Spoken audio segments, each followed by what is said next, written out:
Hello and welcome to another episode of Autogefuehl. Today with me, AJ and Jonas. On today's show, we are here in the R&D and Design Center of Mercedes in Sindelfingen, and check out what we have here. This is the new MBUX, the new user interface that we'll see in the upcoming Mercedes S-Class. So join us as we take an in-depth look at what's new and some of the first-in-class technology that this new user interface is about to bring. Let me first give you a short overview. The most significant change for the new MBUX, which will make its appearance in the new S-Class, is the huge central vertical display with touch only.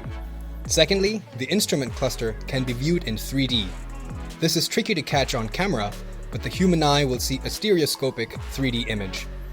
Thirdly, the head-up display now enables augmented reality, so you can, for example, see arrows displayed as they would be on the road in your line of sight. Finally, individual users will have their own user accounts to personalize their MBUX settings. Let's now dig into the details. So Ozan, now we're in the driver's seat, I'm in the throne. A lot of exciting stuff to go through here.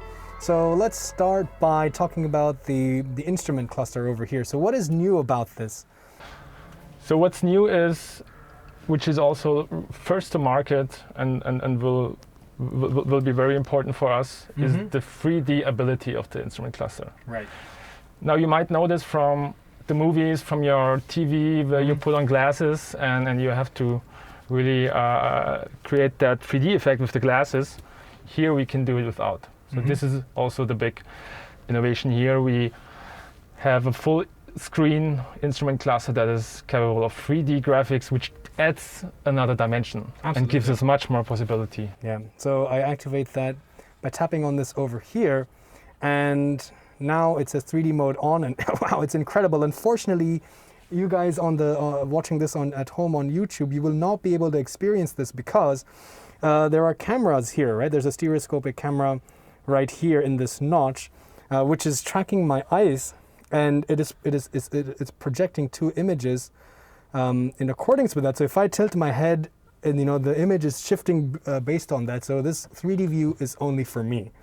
And I totally agree with you because, when you're looking at the navigation, even if you're going around a roundabout or something simple and basic like that, you always have to try to connect in your mind, what you see on the screen versus what's really happening. Even this quote unquote 3D view of the map that even you guys had before, right? You kind of have to correlate and extrapolate that information to what you're actually driving. But now with this three-dimensional view, it's a lot more intuitive because it's like you're kind of following like a top-down, like from a drone view in the real world, because you have a lot of 3D projections of the buildings and the surroundings as you're driving through. So I know that you guys have also partnered with NVIDIA, so they're supplying a lot of the hardware, the autonomous chips. Of course, you're using your own software and your software providers for the rest of this, so really impressive technology.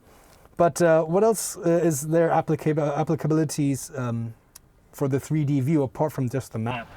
So we also have a lot of context. Right. So as you also know from the full screen in the 2018 A-Class, we have a lot of context. The contexts are smarter now. They're more intelligent. So you will also see into the 3D view here, your, for example, calendar information and maybe meetings you have to reach with the navigation.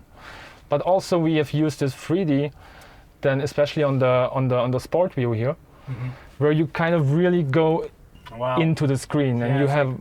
like I'm warping through like a tunnel. Yeah, it's really interesting. I have a G-force meter, engine data. I'm a bit of a true enthusiast or a connoisseur when it comes to sports cars, and for me, it's going to be a little bit hard to deviate from having my two analog dials with the tach and the speedo. But I mean, this is like a video game. It's so interesting, and it is fairly intuitive because right now, of course, there's no engine, there's no throttle pedal, there's no animation. But from the video that I saw earlier in your presentation, how the red lights, the graphics kind of come closer, it is very very interesting. But I must say, these trackpads, of course, my wrist is broken. Sorry, viewers, I apologize. I had a paragliding accident, so I've kind of injured my leg and my wrist, so I can't really operate this. But with this one as well, I personally would have liked maybe nice metal knurled balls here, which which click when I go left, right, or up and down. But these capacitive pads are what I'm going to use to navigate through the menus. They don't provide any haptic feedback, right? I don't feel any haptic feedback on the steering wheel pads. No, you have direct control with the finger navigation. Right, okay. Here or you with a thumb, like known from the A-Class. We extended it also to the continuous development of the MBUX because we got a lot of good feedback about it, and especially that you get used to controlling your features with that. And of course, the same behavior left for the instrument cluster and right for the central display. So we kept a lot of the good DNA from the MBUX from 2018. So the steering wheel has some buttons, for example, to go to the home screen. Also this capacitive slider to, for example, go to the different views. And then as you can see, it's a lot more different in this dynamic view because of that 3D effect that they're trying to achieve. A totally different design, but also you can swipe through them with the touchpad. Okay. Yeah, I also like the subtle changes you've made to this, like for example, this understated view. You know, Mercedes is all about understated luxury. You're not trying to be loud. There's nothing frivolous about it. So I also like the small little hills animated in the back that move as you slowly drive through them, the stars in the sky. So it's very relaxing. And this 3D view, you've got to try it to experience it. You're premiering the all-new S-Class sometime in September, I believe. So if anybody's interested in playing with this, go to your nearest Mercedes dealer and just say, give me the keys to the new S-Class, and sit inside and play with this 3D view. You let your imaginations go wild. I think it's really, definitely one of my highlights from this tech. Wow. All right, so what else do we have apart from this 3D view? I have to keep taking my glasses off because of the mask, it gets fogged up. So apart from this new 3D view on the instrument cluster, we have a totally different orientation for the head unit. You know, before it was more horizontal up here. Now, I mean, of course, this capsule you're using to showcase the new design is more just wrapped around this MBUX these tablets and these screens.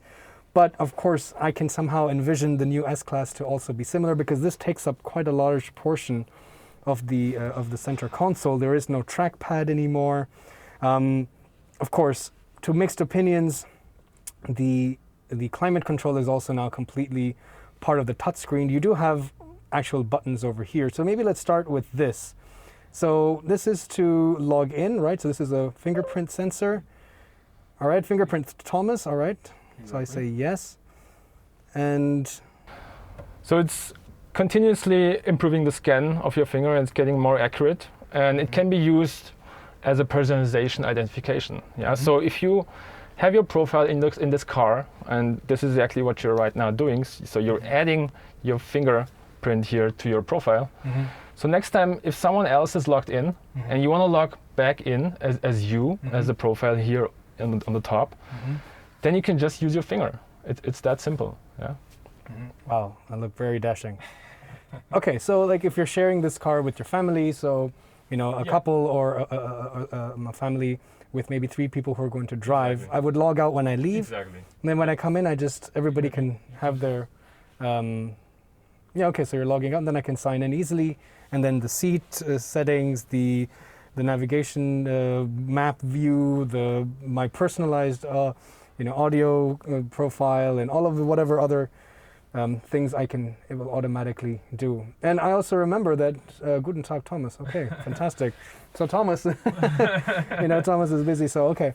But I also understand that it doesn't necessarily have to be in my car. Of course, the personal data like fingerprints will never be shared on the cloud, but I'm creating my Mercedes, my MBUX account, correct? Exactly. Which is synced in the cloud. So if I were to pick up somebody else's S-Class, or I was driving a rental Mercedes in the future, I can log in in any car with my account, and then that car will personalize itself with my settings, these 100 variables that you were talking about, 800 variables. 800, exactly. So apart from the finger identification, you can also use the voice recognition and also the face recognition. All these types of identifications will stay in the car to keep your data safe here. And whatever you change in the UI will then be transferred to your Connect Me account, Mercedes Me account. And if you log in with this account on a different car, you can just refresh the data and you can just load the data from your profile, from the back end, and you can directly start driving. Fantastic. So let's talk a little bit about the screen. Now it senses when I'm coming close to it. So for example, right now I'm looking at the screen, now you're looking at the screen, so the car is turning towards you. If I come close to it, now it's the logos are kind of tilting towards me. Exactly. If you get closer with your hand, it learns and it understands that you want to control the central display right now. So it will directly shift the icons to you to show you what it's detected. And these have a nice clunky haptic feedback, which I really liked. So I think last year I said I drove several of the new Audi flagship SUVs. Jonas and I, we did the Q8 and so on, and I really liked their system, which had a big screen here and bottom down here, which had haptic feedback. And I was like, okay, haptic feedback is a must, I think, in the future. And it's great to see you guys have also, it is a nice deep clunk, which really feels like I'm pressing something very similar to this button over here. So I think it's a great way to do this. Exactly. So especially for those features that you might want to control while not looking at it. Correct. It's always good to have some haptic, almost mechanical feedback. And we can do that here also because we have the OLED technology, so organic LED technology, which can make the display very, very slim. Right. Yeah. So, and also, of course, the image quality of OLED displays speak for themselves, speak for itself. Yeah. So another new technology that you guys have, you were telling me earlier, is the Hey Mercedes voice command. So now it's a little bit more, better with natural language. You can give direct commands, and you can also string multiple commands back to back. So you don't have to wait for it to execute one command to start with, again, the wake up voice, and then continue with a second command, right? Exactly. That's something we can just try right now. So the chaining has to be initiated once, and only in the beginning with Hey Mercedes, or of course in the language you're using. And after that, you can wait after the action has been done and then just follow with your next command. So you don't have to reinitialize the speech assistant all the time. We can just try that right now. Hey Mercedes. How can I help? Show me the map. And change the ambient light to red. Okay, I'm changing the color. Yeah, I also like that when you're giving the command, just the lights around your area, like we talked about before, is lighting up. So it's very interesting. Another thing apart from this that you were telling me earlier is the interior assistant. So this also tracks my gestures within the car and then will intuitively let me change these settings. So if I wanted to change the sunroof, I just gesture like this or open it like this. If I reach for something down here, the ambient light in that footwell will turn on by itself. If I look at the rear view mirror, it'll automatically, and then start using the button to change it, it will automatically recognize that I'm trying to change that mirror, and then will adapt that. I think it's a great, it makes life a lot easier. It's a lot more intuitive. So what other things do you see that perhaps you can bring with this kind of tech after whatever these examples that you've shown me already? I think also in the back with the window, the sunshade. Yes. You go reverse. So there's also one thing that is very intelligent and that can be used when you're driving in reverse. So if you're setting the reverse gear and you're looking back, the system will automatically recognize that you want to drive backwards. So if you have the shades down and you cannot see out of the window, it will automatically put them up. Yeah. If you don't tilt your head, it will just keep them, because then you can also use the parking image here and do your reverse driving with that. So you don't need to put them up. Okay, well, I think it's fantastic. So the last thing, which we've been saving the best for last, in my opinion, is the augmented reality. All right, so now this is the first ever augmented reality head-up display that Mercedes is going to roll out in its new S-Class. So this, of course, adds on so much more functionality than the standard head-up display. So it shows you your speed and your, the traffic light recognition, the assistance systems that you have, the basic things. But in addition to that, there's a whole new world of different interactions and animations possible. The example you see right now is the navigation. So these arrows will be floating in space in augmented reality in front of you, going forward, skipping ahead, showing you where you have to turn left and right. There's also the cameras that are tracking your eyes, so the way you tilt your head and move your head will also, impact the way this animation is rolling. It also will give you a much more intuitive way to understand your assistance systems. So for example, if you're driving with your adaptive cruise control and you want to change the distance with the car that you're maintaining in the front, then you can see, an animation of, for example, a green line that's being drawn to the car in front. And in that way, you can see exactly how far you want to maintain the distance, and just generally the interaction with reality and animation through this AR technology, I think is a whole new, it changes the game, and we can expect this in the S-Class, and I'm really excited about it. So walk me through what makes the back seat special. I see two different personas, so each seat can have their own user account. So let's say I'm operating with this user over here, and I don't want to use the touchscreen because it's a little bit far. I see that I can also use this tablet to control it. So maybe you can walk me through what are the basic features in this. So, like you said, we took a lot of feedback from the MBUX from 2018 and kept the DNA, which is very important, and added some more natural features and extending it also to the back seat, because also in the S-Class, it's the VIP, usually sitting in the back seat. Mm-hmm. As you can see. Exactly. So we have this tablet 7-inch screen here, which you can use to remotely control with the same look and feel of MBUX. So apart from sending the navigation instructions to the driver, I also see that I can, first of all, see what the other, the driver and the passenger are listening to or watching, and I can also share this with them, right? So if I long press, I can share it with everyone, so then it'll play not just on my headphones, but in the rest of the car speakers. Yeah. Or if I share it with the rear, then they will also be projected on their screen. So in this way, everybody has their own little bubble of media and entertainment, but somebody can also share and play the music or the media throughout the rest of the cabin.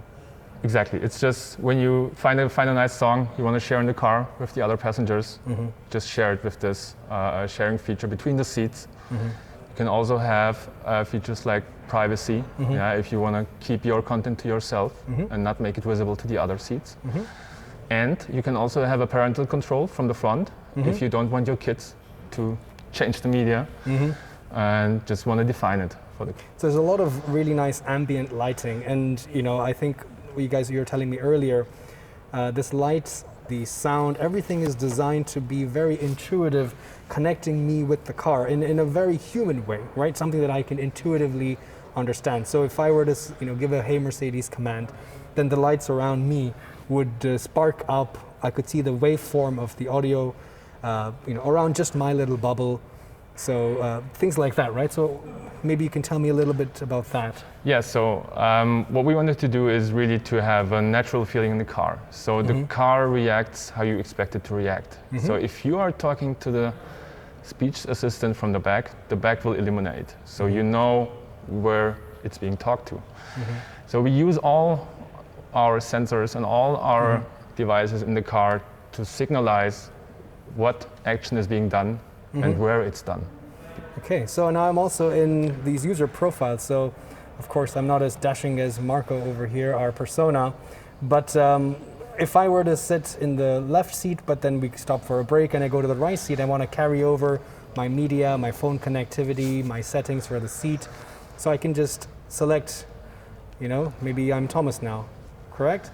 So, but there's already logged in another exactly. seat. Okay. So we have 3 persons, we have 3 profiles, and we have 3 units that are being controlled here. So correct. We have already distributed them to the different MBUX devices here. So in the front on the central display you have Thomas. Here where you are sitting, it's Marco, and to the right is Jessica. Okay, Jonas and Jessica. I can see the resemblance there. Long hair and the J in the name. All right. So it's how does the system recognize when, let's say I'm the driver, so I'm Marco and I'm driving. but then after a break, I want to come and sit in the back seat and relax for a while. So was there facial recognition or something which will recognize that I've moved from the front seat to the back seat? So you will be able to select your profile from the back with your PIN. Yeah. So you can connect your Connect Me account as well here, your profile here, that is then being stored in the cloud with your most important settings. We have at around 800 setting parameters, which is quite a lot. 800. I'm not sure if we can go through all of them. Yeah, no way. My car outside has 2. It's on off for the engine. That's the only parameter I can select. And in the front, we have even more advanced ways to identify yourself. All right, so anything else in the back that you want to highlight, or should we go to the front and check out the fun stuff there? Before we switch to the fun stuff, maybe switch to work first. So there is also an in-car office in the back. Of course, you will not always use entertainment in the back. Sometimes you have to do things. Unfortunately. So we can also do that. There's an in-car office. You can use the in-car office. And you can check your calendar, you can check your emails, your tasks and calls. So you can check all work-related stuff. So we really want to have a work-life area also in the back, where you can basically do both. Yeah, you can work, you can also use entertainment with your headphones, like you previously stated. It's all integrated, it's all designed for the passenger in the back who can do everything he knows from MBUX. Yeah. Fantastic. All right. Let's summarize today's show about the new MBUX. I personally think that it's come quite a long way. Of course, some of the new technology is stuff that we can expect, and we've already seen in some other competitor vehicles before, like the haptic feedback on the touchscreen. The central display, I also like that they have now shifted to a more vertical, rectangular, or rather a square-like display rather than the long horizontal one before. Much more modern, yes. I think we're going to have to start getting used to controlling the air conditioning on the touchscreen rather than having actual physical buttons and knobs. I also would have liked a little bit more physical buttons on the steering wheel, or at least rollers for these navigation. These haptic feedback is not always the best. But nevertheless, incremental upgrades, which is always welcome. But I think to me, the 2 big takeaway features, and are also these 2 features are the first to market, would be the 3D view for the instrument cluster, which I think looks really great. Everybody might not be interested in that. It's like watching a 3D movie. Sometimes it's a little bit, can give you a headache, I guess, but time will tell. I've never driven this, none of us have, so we'll see how that fares in the real world. The other thing which I really am excited about is the augmented reality head-up display, projecting your navigation, your media, or whatever other information that is useful onto the windshield, and in that those objects interact in the real space. That's something that I'm really excited to try out. The new S-Class will be out in September of this year. Stay tuned, subscribe to Autogefuehl so you can watch our coverage of that event. Let me know what you guys think. Do you like this new technology? Do you like where this is headed? Do you like the 3D and the augmented reality? Tell me, put it down in the comments below.